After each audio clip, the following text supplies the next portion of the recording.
works to maintain the reliability, security, and resilience of the electric grid in the Mid-Atlantic.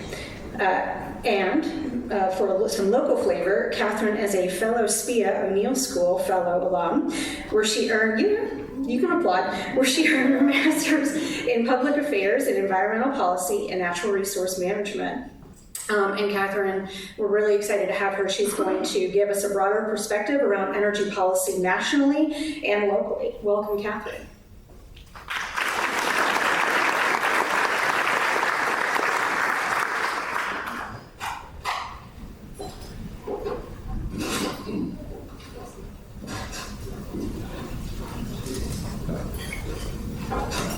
Hello, everyone.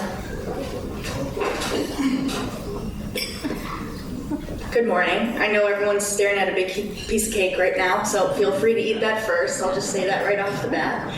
But thank you to the Indiana Fiscal Policy Institute for asking me to speak today. I just want to give a little bit of an introduction about the relationship between energy policy and economic development in Indiana. Like Stephanie mentioned, I do have my Master of Public Affairs from IU, so apologies to all the Purdue alum out there. I don't want to get off on a bad start right off the bat, but I'm excited to be here today. I still consider myself relatively new to the energy industry, having worked in it for about 3 years now. So I particularly look forward to being able to talk with folks from a variety of industries like we have represented in this room, so that we can learn about energy together in a digestible way, given how important of a role it plays in our day-to-day lives. Before I jump into the meat of my presentation, I want to give a little bit of background about what we do and who we are at Reliability First, which is known as RF.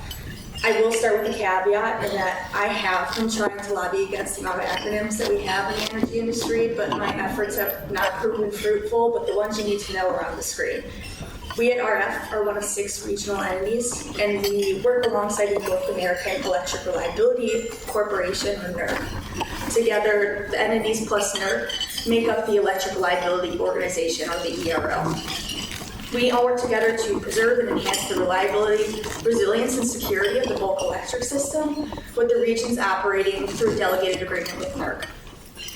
RF, shown on the map in beige, we cover 13 states plus DC, including Indiana, where we are working through the Great Lakes to the Mid-Atlantic regions. We work with over 300 registered entities, and when I say registered entities, I mean electric utilities, generation owners, and regional transmission organizations. Both PGM and MISO are in our footprint, if you're familiar. The ERO has the authority to create and enforce reliability standards, and we also conduct periodic assessments on the reliability and adequacy of the electrical grid. This is why we are often in communication with our states. I'm a part of the state outreach team at RF, and we are regularly communicating with utility commissioners, governor's offices, energy offices, as well as state legislators, because we want to share the results of our studies around adequacy and energy assurance to shine a light on the risks that we're seeing, so that those who have authority over these resources can be well informed when they're making decisions about them. A quick note, we are not lobbyists at RF. We are generation agnostic, meaning we cannot and do not prioritize any form of generation over another. But this also means we have the unique opportunity to act as educators on reliability and can provide non-biased information on the topic to those who are interested. That being said, I'm sure much to your dismay, I'm not going to be walking through those technical reports today. Instead, I want to step back and focus on the bigger picture, which is how our work highlights the importance of a reliable electric grid, what actions and trends we're seeing that are helping or hurting this, and also why considering the resilience of the electrical grid is critical when we think about everything that it powers, including economic growth and development. When we are talking with our state actors, we often come back to what we call the energy trilemma. A successful grid transformation incorporates 3 key factors: reliability, costs, and the environment. The challenge is that these factors often compete with one another, and improvement in one can come at the expense of the others. Strong energy policy finds the right balance between these 3, and the challenge arises when one factor is prioritized too heavily over the others. That's why navigating energy policy is one of the most difficult things that our state stakeholders face. At RF, like I mentioned, our expertise is reliability. That's our primary focus, but we know it's nearly impossible to disentangle reliability from cost and environmental impacts. This is why we track a variety of energy policies. That's specifically what I do in my role, and I'm not just tracking policies related to supporting reliability of the grid, like efforts to increase generation capacity. I'm also tracking things like emission reduction goals that our state has, or tax incentives for large industries. Because even when the grid is not at the forefront of these latter policies, they still have major implications for it. And in the same way that energy policies may not be designed explicitly to target economic development, but they almost always shape it.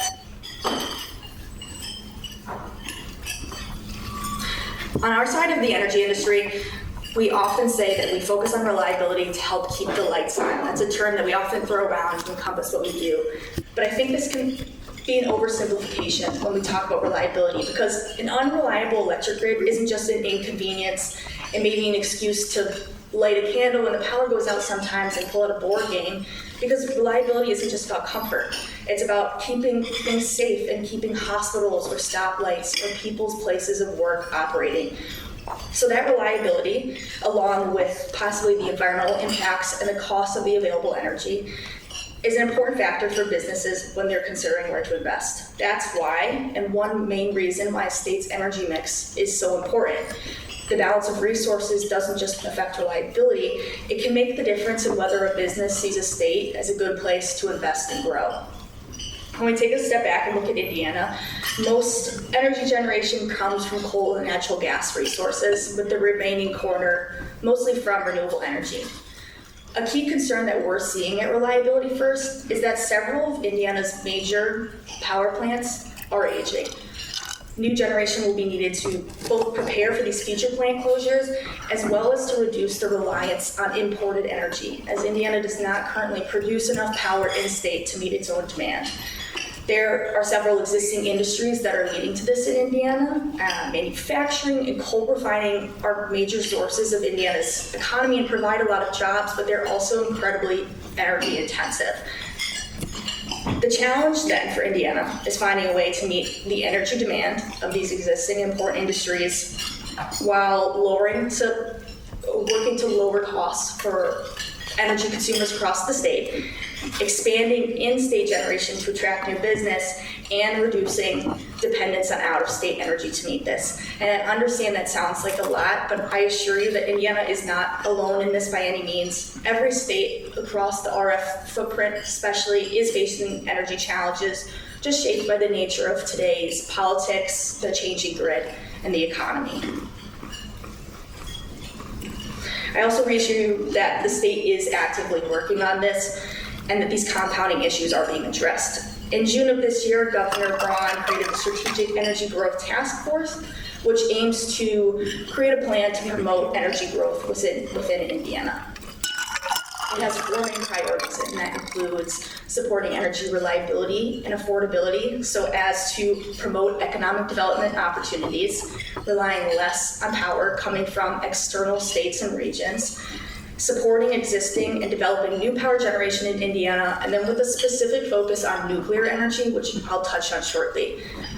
I acknowledge that these efforts will take time, but working towards them is a good first step in addressing these existing reliability issues that we're seeing in the state that could potentially be hindering further economic development. I know that we have a variety of industries represented in this room today, and some of you may not be familiar with the energy industry so much, so I think we can all agree, however, as a whole, that you've probably heard a little bit more about energy in the news or in general conversation than you have in a while. It has very rapidly become an incredibly important topic of conversation, largely because for the first time in nearly 2 decades, the demand for power is sharply rising. This is happening simultaneous to growing grid reliability concerns due to things like more frequent extreme weather events, supply chain issues, economic fluctuations, and a large-scale change away from natural gas and coal energy. While power consumption is always rising, which I'm sure you can see in the graph, you might be curious what I mean, and it's true. Electrification and population growth cause power consumption to constantly rise. However, economical shifts and improvement in energy efficiency technologies have largely been able to keep pace, meaning the increased demand of the past has been able to be met by increased efficiency. However, current energy demand has drastically risen, largely due to data center growth needed to support AI computing. As you can see, the proposed increase in electricity consumption from 2026 is nearly the same as the 15 years between 1990 and 2005, with the projected consumption beyond 2026 being possibly incredibly high. This growth is in part because the US as a whole is aiming to be a leader in the data center market. And given the potential economic benefits of data centers, states have quickly developed policy to incentivize building them within their borders, and that includes Indiana. Over the past several years, Indiana has introduced incentives to attract this data center investment, most notably through House Bill 1405, which was passed in 2019. The bill offers tax exemptions on IT equipment, software, networking equipment, generators, and electricity for data centers investing between 25 to 150 million, with this varying by county size. At the time this bill was passed, Indiana really had no major data centers, but since then the policy has helped spur large projects from Google, Meta, and Amazon, representing hundreds of millions in tax exemptions. While these incentives represent a major public investment, studies suggest they can yield strong returns, unlocking significant economic growth and creating high-paying jobs. But Indiana faces one key constraint, which I'm sure based on this conversation you'll know what I'm about to say, and that's its energy. Data centers need a massive amount of energy. Sometimes a single data center needs the same amount of power as an entire city. But meeting this energy need requires significant spending in order to create it. So balancing the economic benefits of these data centers with the cost to serve them with this power is critical.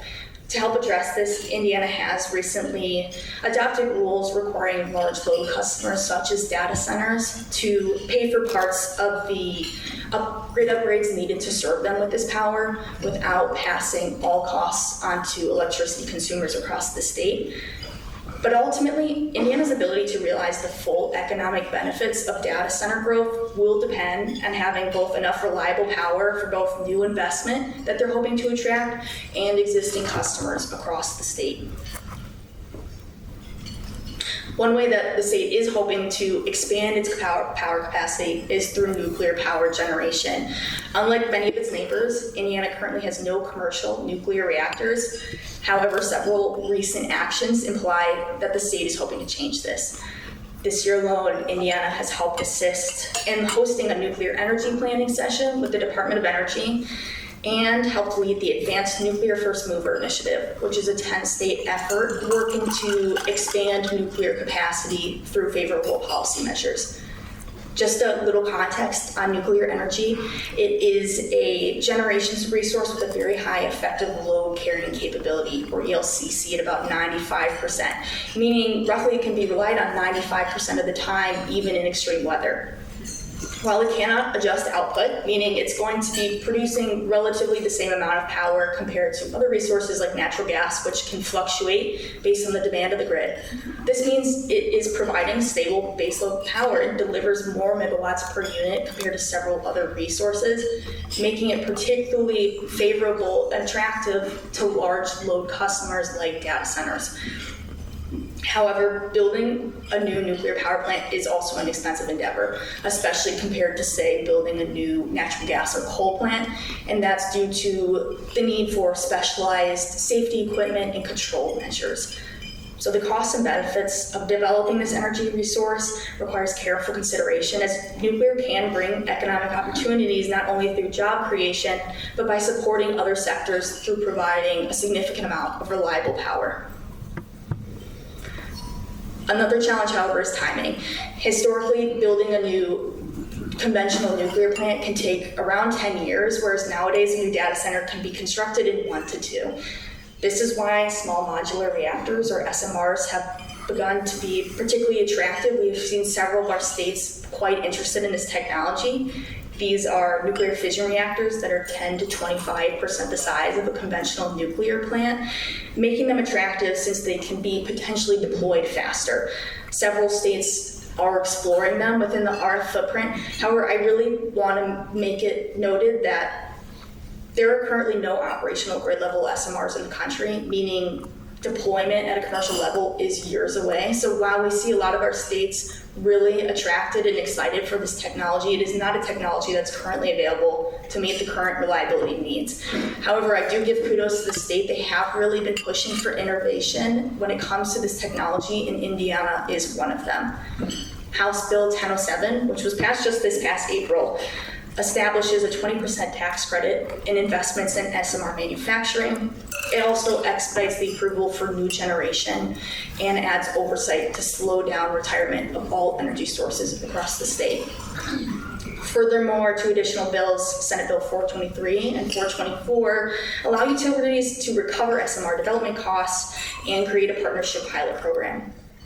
Finally, Governor Braun has also helped launch the Nuclear Indiana Coalition, which evaluates sites, develops infrastructure, and sets deployment goals for SMRs and conventional nuclear.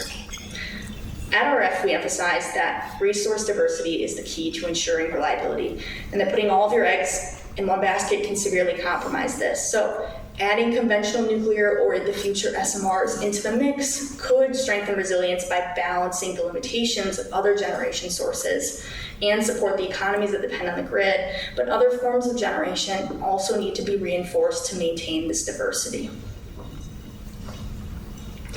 One thing that we have noticed, and this is in several states, especially in the Midwest, Indiana has several local ordinances that block renewable energy development and have prevented new wind and solar projects from being constructed. This becomes more concerning as older power plants retire and replacement generation is needed. To address this, the state has created a voluntary program where local jurisdictions can adopt standards and be designated as wind-ready or solar-ready communities. And these designations make them open to technical assistance, with a 2023 follow-up measure also opening an incentive fund. If the funding can be secured, it would provide $1 per megawatt hour generated every year for a decade, which would be especially valuable in smaller or rural communities that have limited economic opportunities. While local opposition may kind of seem like small potatoes, it really adds up.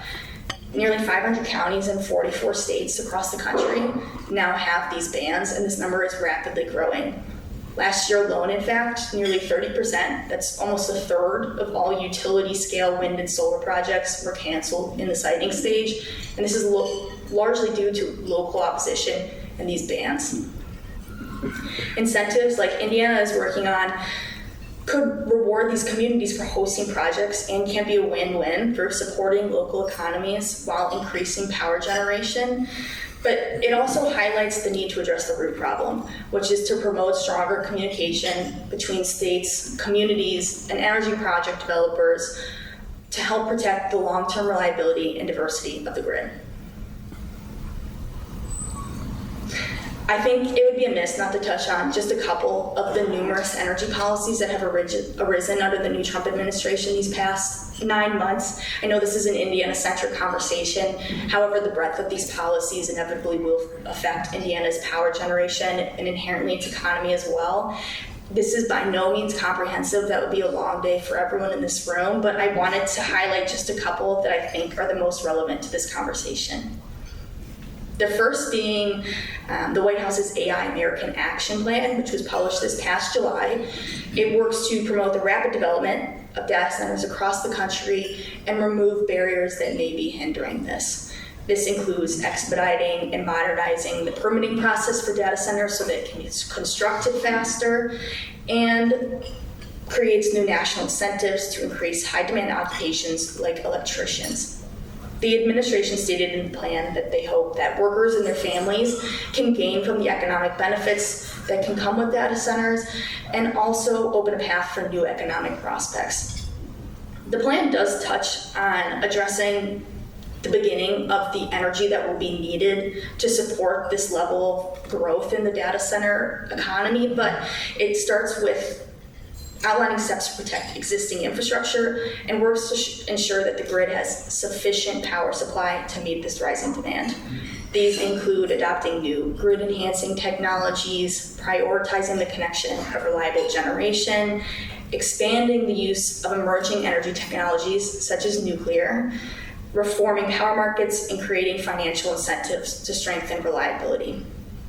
The vocal federal support for this booming industry will inevitably impact Indiana and the other states hoping to support and attract this industry.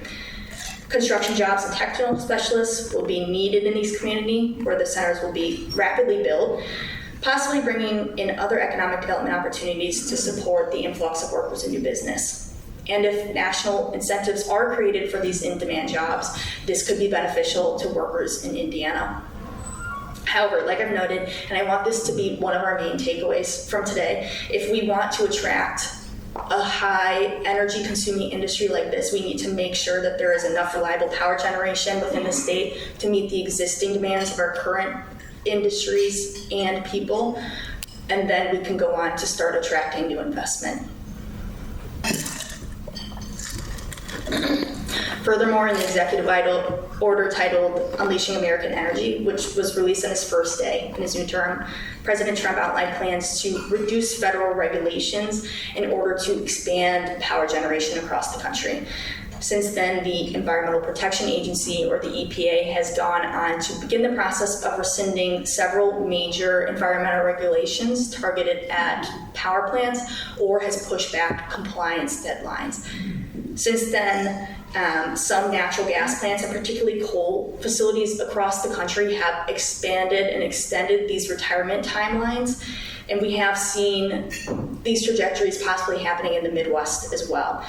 This shift could provide additional time for states to plan replacement generation while also alleviating economic concerns that arise in local communities that rely on these power plants as their primary form of employment. But it also underscores the importance of prioritizing communities that will be inevitably affected when these power plants do retire, as the transition can be used as an opportunity, a positive opportunity, to introduce new types of power generation, while also increasing reliability and providing new workforce training.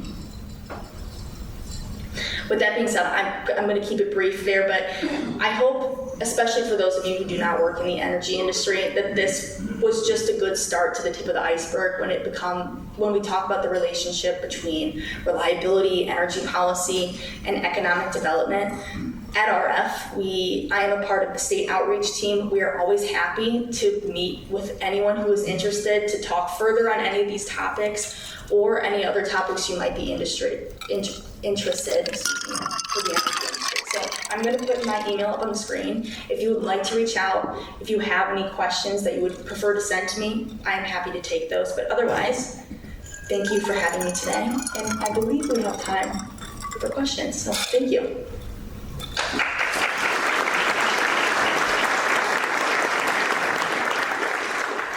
Anybody have any questions for Catherine? Yeah. More medium-sized nuclear generation. What's the? You said it's several years out. Is that because the technology is not fully developed, or is that because of all the issues with trying to get a reactor built and running? The small modular reactors. Yeah.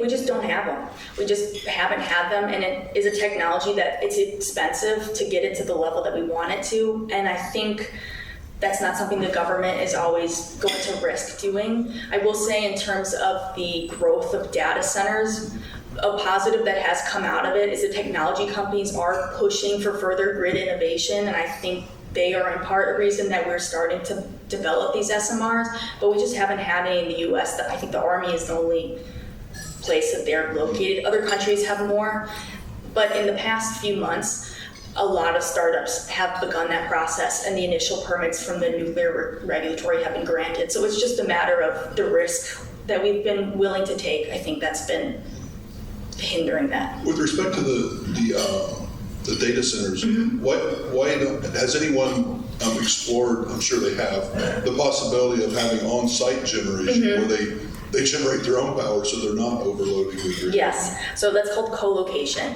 Yeah. That is something that we're seeing in our footprint. It's currently, at least within the PGM footprint, and this will be expanded to the other RTOs as well. It's being explored by FERC, currently the Federal Energy Regulatory Commission, on how we're going to regulate that, how that's going to work, because a lot of the data centers do want to bring their own generation, but that is a behind the grid situation, as we call it, which makes it harder to regulate and so forth. So you're hitting the nail on the head there. It's definitely something that's in discussion, but it's not exactly worked out yet how that will or will not happen. Anyone else? Excellent job, Catherine. That was amazing detail. Thank you very much.